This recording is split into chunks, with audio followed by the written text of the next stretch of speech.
नमस्कार दोस्तों, मेरे चैनल भक्ति भाव टीवी में आपका स्वागत है। तो दोस्तों, आज के इस वीडियो में मैं आपको बताने वाली हूँ एक ग्रंथ के बारे में जो एक रहस्यमय और शक्तिशाली ग्रंथ है। जय माता दी दोस्तों, क्या कोई पवित्र ग्रंथ भी शापित हो सकता है? क्या कोई ऐसा ग्रंथ है जिसे पढ़ने से पहले विशेष सावधानी बरतनी पड़ती है, अन्यथा अनिष्ट हो सकता है? दुर्गा सप्तशती को लेकर ऐसी ही अनेक रहस्यमयी मान्यताएं प्रचलित है। यह केवल देवी महात्म्य का वर्णन करने वाला ग्रंथ ही नहीं, बल्कि एक गूढ़ तांत्रिक ग्रंथ भी है, जिसके उच्चारण मात्र से दिव्य शक्तियां सक्रिय हो जाती हैं। लेकिन यदि इसे अनुचित विधि से पढ़ा जाए तो यह जीवन में भयंकर संकट भी ला सकता है। आखिर क्यों इसे शापित माना जाता है? कौन सा रहस्य इस ग्रंथ के पीछे छिपा है? चलिए जानते हैं। इस रहस्यमय ग्रंथ की गहराइयों में उतरते हैं और जानते हैं कि इसके शापित होने के पीछे कौन कौन सी पौराणिक और आध्यात्मिक कथाएं प्रचलित है। दुर्गा सप्तशती, जिसे चंडी पाठ भी कहा जाता है, हिंदू धर्म के अत्यंत शक्तिशाली ग्रंथों में से एक है। यह देवी महात्म्य का वर्णन करता है और इसमें माँ दुर्गा की स्तुति, उनकी महिमा और उनके द्वारा दैत्यों के संहार की कथाएं सम्मिलित हैं। यह ग्रंथ विशेष रूप से नवरात्र के दौरान पढ़ा जाता है और इसका पाठ करने से भक्त को अपार शक्ति, समृद्धि और आध्यात्मिक उन्नति प्राप्त होती है। हालांकि यह मान्यता है कि दुर्गा सप्तशती शापित ग्रंथ है, यानी यदि इसे गलत तरीके से पढ़ा जाए तो इसके नकारात्मक प्रभाव हो सकते हैं। इसे शापित कहे जाने के पीछे कई पौराणिक और आध्यात्मिक कारण बताए जाते हैं। आइए इन्हें विस्तार से समझते हैं। पहला है ऋषि मेधा का श्राप। एक कथा के अनुसार दुर्गा सप्तशती की रचना महर्षि मेधा ने की थी, जिन्होंने इसे अत्यंत गूढ़ और रहस्यमय ग्रंथ के रूप में संरचित किया। उनका यह कहना था कि जो कोई भी इस ग्रंथ का गलत तरीके से उपयोग करेगा या इसे अपवित्र स्थान पर पढ़ेगा, उसे इसके विपरीत प्रभाव झेलने पड़ सकते हैं। ऋषि मेधा ने इसे एक तांत्रिक ग्रंथ के रूप में भी वर्णित किया, जिसमें अनेक बीज मंत्र और गुप्त शक्तियां छिपी हुई हैं। यदि कोई साधक बिना तैयारी, बिना गुरु दीक्षा या बिना उचित विधि के इस ग्रंथ का पाठ करता है तो उसे अनिष्टकारी परिणाम भुगतने पड़ सकते हैं। दूसरा, शिव जी द्वारा शापित होना। एक अन्य मान्यता के अनुसार भगवान शिव ने स्वयं इस ग्रंथ को एक विशेष नियमों के साथ पढ़ने का आदेश दिया था। जब कुछ असुरों ने इस ग्रंथ का उपयोग अपनी शक्ति बढ़ाने के लिए किया तो भगवान शिव ने इसे एक विशिष्ट विधि के साथ पढ़ने का श्राप दिया।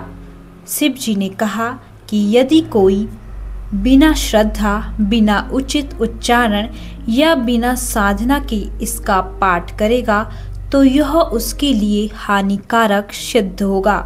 इसी कारण इसे शापित ग्रंथ माना जाने लगा। तीसरा, महाकाली की उग्र शक्ति। दुर्गा सप्तशती में 3 मुख्य देवियों महाकाली, महालक्ष्मी और महासरस्वती की स्तुति की गई है। इनमें से महाकाली का स्वरूप अत्यंत उग्र और तामसिक माना जाता है। महाकाली की शक्ति विध्वंसकारी होती है और यदि कोई साधक इस ग्रंथ का पाठ नियमों का पालन किए बिना करता है तो उसकी जीवन में उथल पुथल हो सकती है। ऐसी मान्यता है कि यदि दुर्गा सप्तशती का गलत उच्चारण किया जाए या इसे अनुचित स्थान पर पढ़ा जाए तो इससे नकारात्मक ऊर्जा उत्पन्न हो सकती है, जो पाठ करने वाले के लिए घातक सिद्ध हो सकती है। चौथा, तांत्रिक प्रभाव और सिद्धियां। दुर्गा सप्तशती को तंत्र साधना से भी जोड़ा जाता है। कई तांत्रिक और साधक इस ग्रंथ का उपयोग विशेष सिद्धियां प्राप्त करने के लिए करते हैं। इसमें कई ऐसे मंत्र हैं जो साधना के लिए अत्यधिक शक्तिशाली माने जाते हैं। यदि कोई साधक इस ग्रंथ को बिना उचित विधि या बिना गुरु दीक्षा के पढ़ता है तो वह उन शक्तियों को सही तरीके से नियंत्रित नहीं कर पाता और उसका जीवन कठिनाइयों से भर सकता है। यही कारण है कि इसे सावधानी पूर्वक और नियमों का पालन करते हुए पढ़ने की सलाह दी जाती है। पांचवा, बिना संकल्प और समर्पण के पाठ करना। दुर्गा सप्तशती का पाठ एक विशेष संकल्प और समर्पण के साथ किया जाना चाहिए। यदि इसे अनादर या लापरवाही से पढ़ा जाए तो इसका प्रभाव उल्टा भी हो सकता है।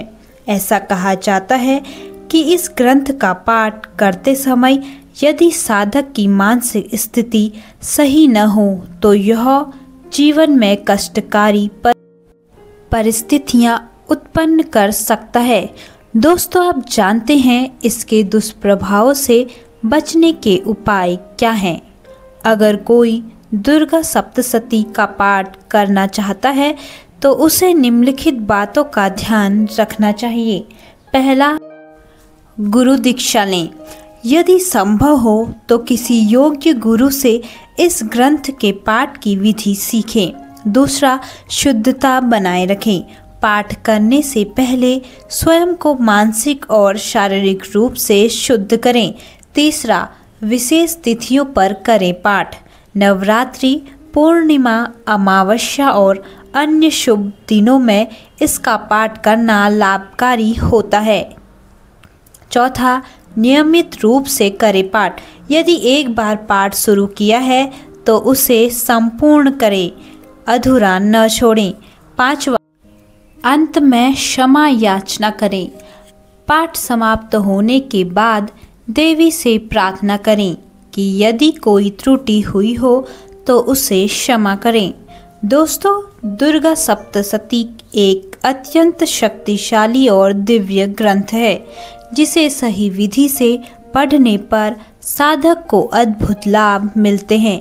लेकिन यदि इसे नियमों का उल्लंघन करके पढ़ा जाए तो इसके नकारात्मक प्रभाव भी हो सकते हैं। यही कारण है कि इसे शापित ग्रंथ कहा जाता है।